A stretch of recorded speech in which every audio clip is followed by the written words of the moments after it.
Welcome Ayurveda warriors. This is Dr. Hitesh Chaudhary. I am founder of Specialty Practice Blueprint, and I'm on the mission of empowering 10,000 Ayurveda graduates to start their specialty practice with a global platform.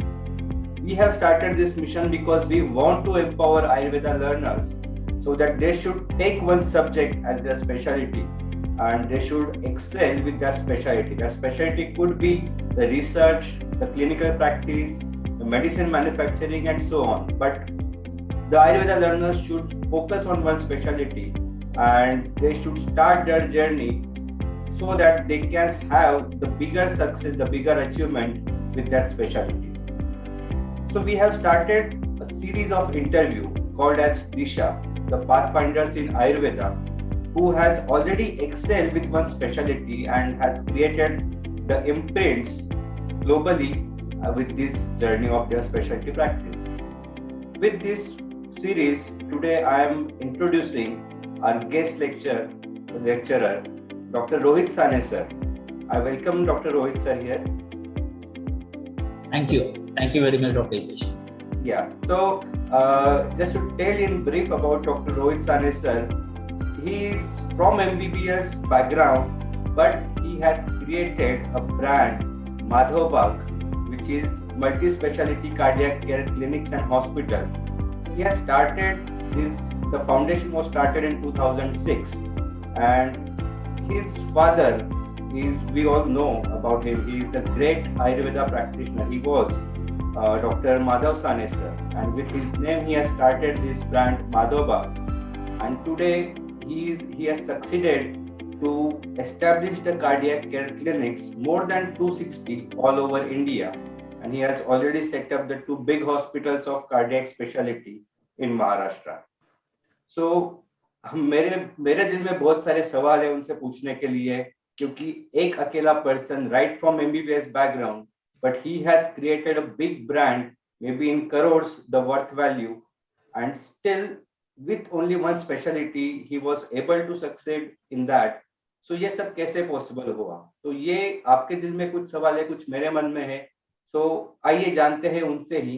So Dr. Rohit sir, my first question to you is, आपके पिताजी एक वैद्य थे, तो आपको बचपन से ही उनके पास आपको पेशेंट्स देखने को मिल रहे होंगे, तो तभी आपने तय किया था, हैव यू एवर डिसाइडेड कि मुझे डॉक्टर ही बनना है, या कुछ अलग बनना था लेकिन पिताजी ने आपको बोला नहीं आपको यही लीगेसी आगे फॉरवर्ड करनी है?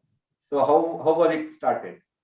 ओके, अब इस सवाल के दो जवाब होंगे. एक, पहले तो when my father had put me to MBBS. I had done my MBBS in 1994. I started with my MBBS studies.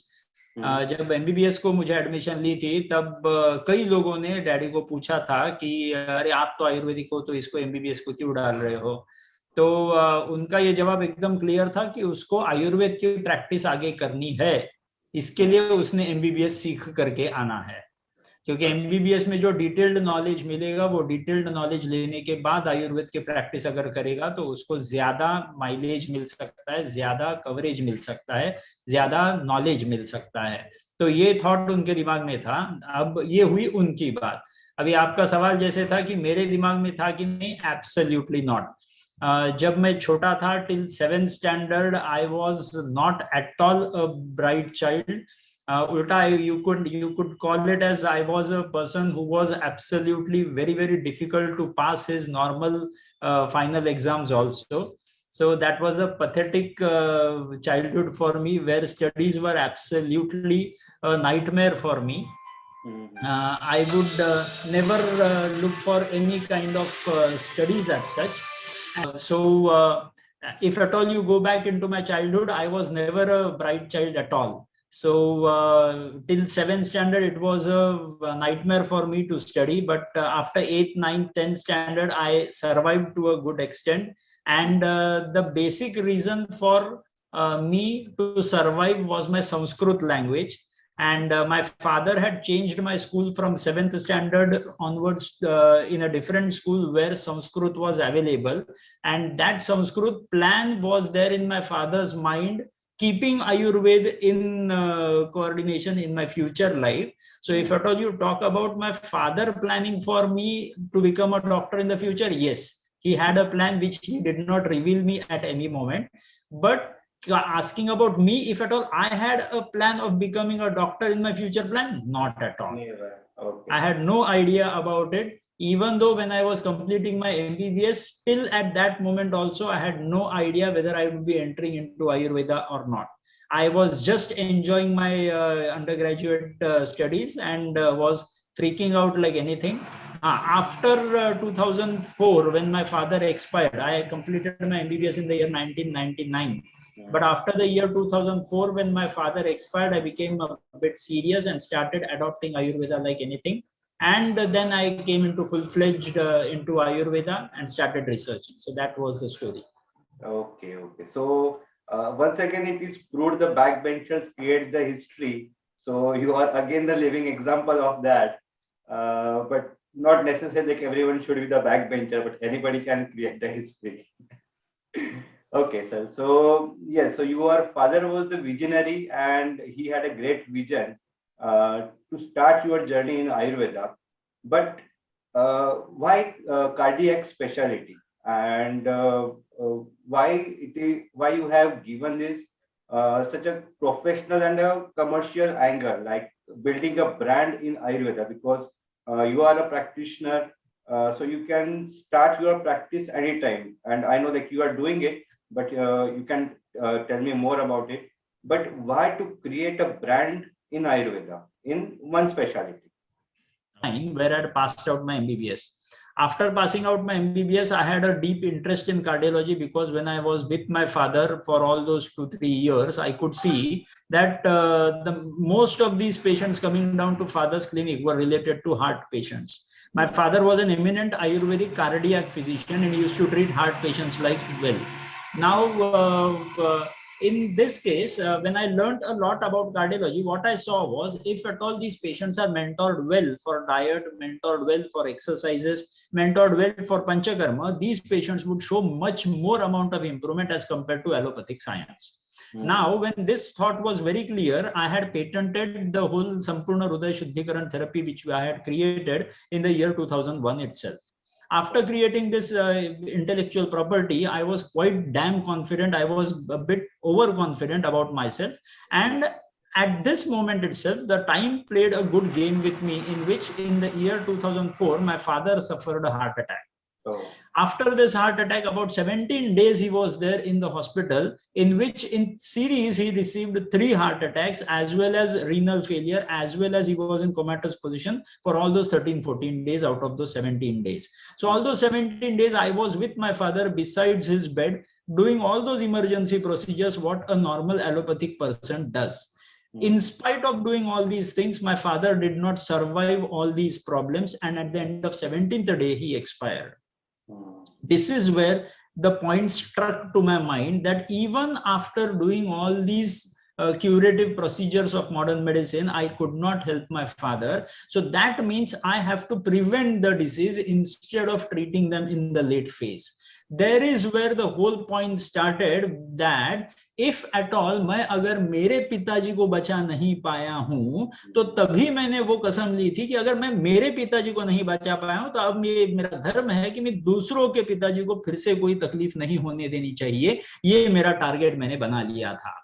तो इसी टारगेट से वहां से पूरी जर्नी शुरुआत हो गई पढ़ाई करने की, कि why did my father expire, what is this heart attack, ये ब्लॉकेज होता क्या है, ये ब्लॉकेज गायब हो सकता है क्या, एंजियोप्लास्टी और बाईपास सर्जरी जवाब है क्या. My age was about 26 complete and 27 beginning. Okay, and so, you have completed your MBBS. Yes. I had completed my fellowship in cardiac rehab from Apollo Hospital also. Okay, अच्छा. So after this, the whole question was कि ये सारी जो चीजें पिताजी के साथ हुई थी, क्या ये मैं लोगों में अवॉइड कर सकता हूँ क्या. तो वहां से सारी जो पढ़ाई शुरुआत हो गई थी. For about 2.5-3 years, I studied so much that I had not studied in my 4.5-5 years of my MBBS also. So ये जो पढ़ाई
किस चीज से बन?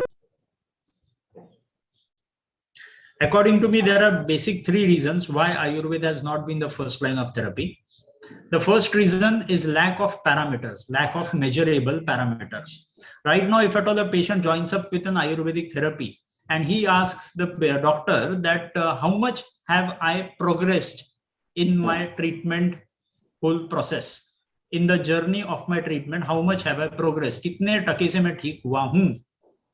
So at this moment, Ayurvedic doctor would not be able to answer the patient in typical figures. Normally what happens is, if at all a patient comes on with anemia to a doctor and the doctor starts his treatment after looking at his HB level of say आज 7 है और 7 HB को मैं आज treatment देने के लिए चालू कर रहा हूं, and after a certain level of therapy, if at all the patient goes on towards having an HB of 11, the doctor would say कि ये 7 से आप 11 पहुंच गए, अब आपकी दवाइयां मैं बंद कर सकता हूं and your treatment is completed. But at the same time, if at all it's an Ayurvedic practitioner and he's been asked upon कि मेरा वात शुरुआत करते वक्त कितना था, अब ये कितना है और आगे मुझे और कितने दिन के लिए मुझे ट्रीटमेंट लेनी है, तो we will not be able to answer in figures. Whereas if at all we see in Ayurvedic granthas, if at all we read about Pitta and Kapha, quantities are already mentioned. 5 Anjali, 4 Anjali, it is already been mentioned in Ayurvedic text. If at all Charak and Sushrut were able to count in Anjali how much was the amount of Kapha and Pitta present in my body, we should also would have been able to count that amount of Vat, Pitta and Kapha in our body. If at all Ayurveda has clearly mentioned कि ये वात वृद्धि के sign है, मतलब उसको वात normal कितना है वो मालूम था, इसीलिए वृद्धि और क्षय का सवाल आया. तो what are we supposed to understand is, unless and until we don't come up with these typical measurable parameters, becoming the first line of therapy is going to be a bit difficult. So that is first reason why Ayurveda is not the first line of therapy. The second reason, what I normally think, is lack of reach. What happens normally is, consider अगर मेरा sir दर्द होता है या तो फिर समझो मुझे कोविड आज जो नॉर्मल दुनिया में चल रहा है, कोविड होने के बाद अब ये पेशेंट पहले एलोपैथिक प्रैक्टिशनर के पास जाएगा कि पहले आयुर्वेदिक प्रैक्टिशनर के पास जाएगा? तो obviously the patient would first go to allopathic practitioner. Why? Because the reach of these allopathic practitioners, their doctors, their hospitals, their clinics, their medical shops and everything related to the services of allopathic practitioner is highest in all over the world. So the amount of availability, amount of reach that is available near the patient's residence, the patient will first go to that doctor. अब problem ऐसा होता है कि हमारे कई सारे Ayurvedic doctors ऐसे होते हैं जो एलोपैथी की प्रैक्टिस करते हैं. So knowingly and unknowingly they are increasing the reach of allopathy और मॉडर्न मेडिसिन, जिसके वजह से एलोपैथी का अवेलेबिलिटी ज्यादा बढ़ जाता है आयुर्वेद के कंपैरिजन में. इसके लिए पेशेंट जो होता है वो पेशेंट हमेशा यही चाहता है कि मैं ठीक होना चाहिए, whether it's by allopathy, whether it's by Ayurveda, whether it's homeopathy, इससे कोई फर्क नहीं पड़ता उस पेशेंट को until he is getting better with your therapy. अब पेशेंट जब कोई भी बाजू वाले पहले डॉक्टर के पास जाता है और वो आयुर्वेदिक डॉक्टर होने के बावजूद उसने अगर वहां पे मॉडर्न की सर्विस उसको दे दी, तो पेशेंट का विश्वास मॉडर्न मेडिसिन पे आ जाता है क्योंकि हम ही ने उसको आदत लगाई है. So according to me, this is the second reason, that is lack of availability or lack of reach of Ayurvedic services is why Ayurveda has not been the first line of therapy. That is the second reason. And the third reason is lack of published data, lack of published research papers, which reduces down the authenticity, which reduces down the evidence based approach of Ayurveda. आज हमको मालूम है कि ग्रंथों में सब कुछ evidence based लिख के रखा हुआ है. ये हमारी गलती थी, हम डॉक्टरों की गलती थी कि हमने आज के हिसाब से जो लोग आज के रिसर्च पेपर पढ़ते हैं उन आज के रिसर्च पे हमने छपवाना रह गया. हम आज भी 5000 सालों पहले के किताबें पढ़ते हैं, हम आज की किताबें नहीं पढ़ते हैं, और नहीं पढ़ने के कारण हमने आज भी इन सारे रिसर्च जर्नल्स में कभी भी कोई भी पेपर ज्यादा पब्लिश करके दिया ही नहीं है. अगर आप इंटरनेट पे जाते हो और पहला कुछ भी सर्च करते हो, समझो कोविड के बारे में ही सर्च कर लिया आपने, हार्ट डिसीज तो दूर की बात है, कोविड के बारे में भी सर्च किया तो भी maximum published research articles would be from the modern medicine only.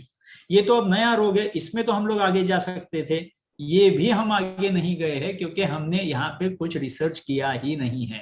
जब रिसर्च करते हैं तो इतना डर डर के रिसर्च करते हैं कि शायद जीतेंगे या शायद हारेंगे, ये सोच के रिसर्च करते हैं, and we are into a very very negative deficit of publishing any kind of research paper. So मेरे हिसाब से यहाँ पे सर प्लीज, कहीं पे आपको लगता है कि राजस्व या गवर्नमेंट सपोर्ट या गवर्नमेंट प्रमोशन एंड अवेयरनेस का भी कहीं पे रोल है? You are right, you can say so, लेकिन मेरे हिसाब से ना गवर्नमेंट मतलब कौन, हम ही है। We govern the system, we govern the Ayurveda system. हम डॉक्टर लोग हैं, हमने अगर रिसर्च पब्लिश किया तो गवर्नमेंट को हमको मानना पड़ेगा।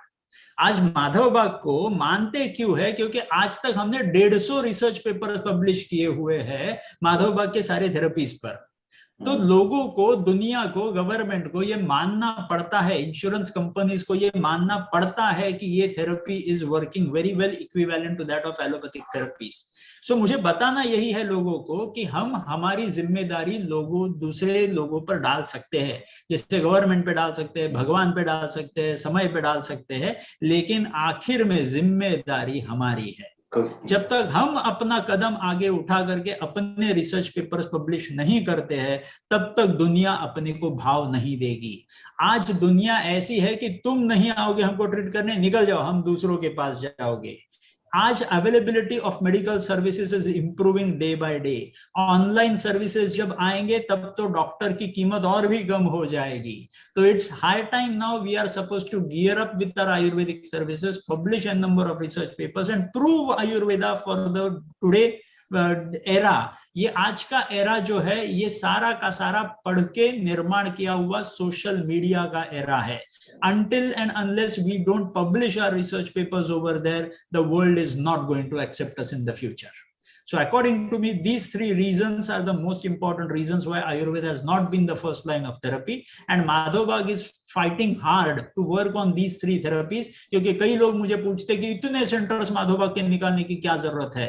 तो the second reason was lack of availability, lack of reach, जिसको कम करने के लिए आज माधव बाग आगे बढ़ रहा है। तीसरा reason that was lack of publish research paper, that is 150 research paper आज पिछले 6 से 7 सालों में हमने पब्लिश करके रखे हुए हैं। एंड थर्ड वाज, सबसे first was the lack of measurable parameters, जो अभी हमने मॉडर्न साइंस से पैरामीटर्स उधार लिए हैं और उन पे हम ये दिखा करके दिखा देते हैं कि ये सूर्य, ये जयद्रथ सामने सामने दिखा दिया, तो आज के दुनिया को उस पर विश्वास रखने के लिए बहुत आसान हो जाता है। सर मतलब एक आपसे बात करके एक पता चल रहा है कि आपने जो सिस्टम के लूप होल से या आयुर्वेदा लर्निंग के जो लूप होल से, वो आपने बहुत अच्छी तरीके से समझ लिए और उस पे काम किया, उस पे मेहनत की, तो जाके आज ये बात बन रही है। So मैंने जब एक when I was quite young, तब मैंने एक स्टोरी पढ़ी थी जिसमें एक राजा होता है और राजा को सामने वाला राजा बाढ़ होता है और वो जो सामने वाला राजा होता है वो इस पे अटैक करने वाला होता है। तो अटैक करने के टाइम ये राजा अपने सेनापति से पूछता है कि अब मुझे जीतने का रास्ता बता, जीतने के रास्ते क्या है मेरे पास। तो उसका सेनापति सिर्फ एक ही चीज बताता है, राजा साहब एक काम कर दो, हारने के सारे रास्ते बंद कर दो, एक ही रास्ता बचता है जीतने का।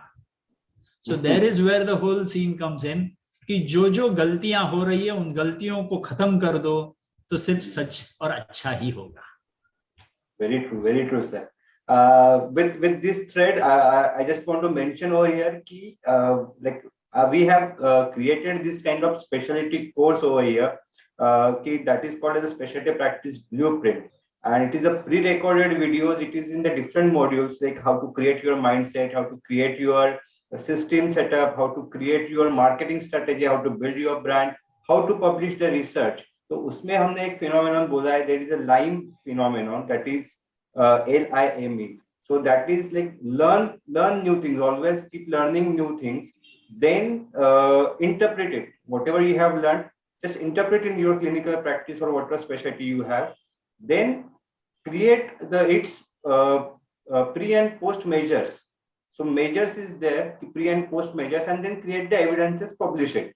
So this line phenomenon is every time required, whether you are clinician, whether you are researcher, whether you are medicine manufacturer, whoever you are, always is required is whatever you have learned, implement and publish. Learn, implement and publish. So with these three things, you are definitely going to get your global identity if you follow this path.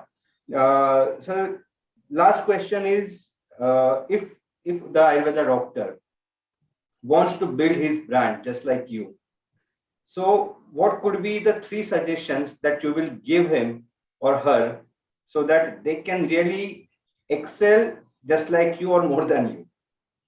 100%. And I'm sure that there would be n number of more good talent in the market who would be excelling better than us. No doubt about it. And I would like to play a role in their betterment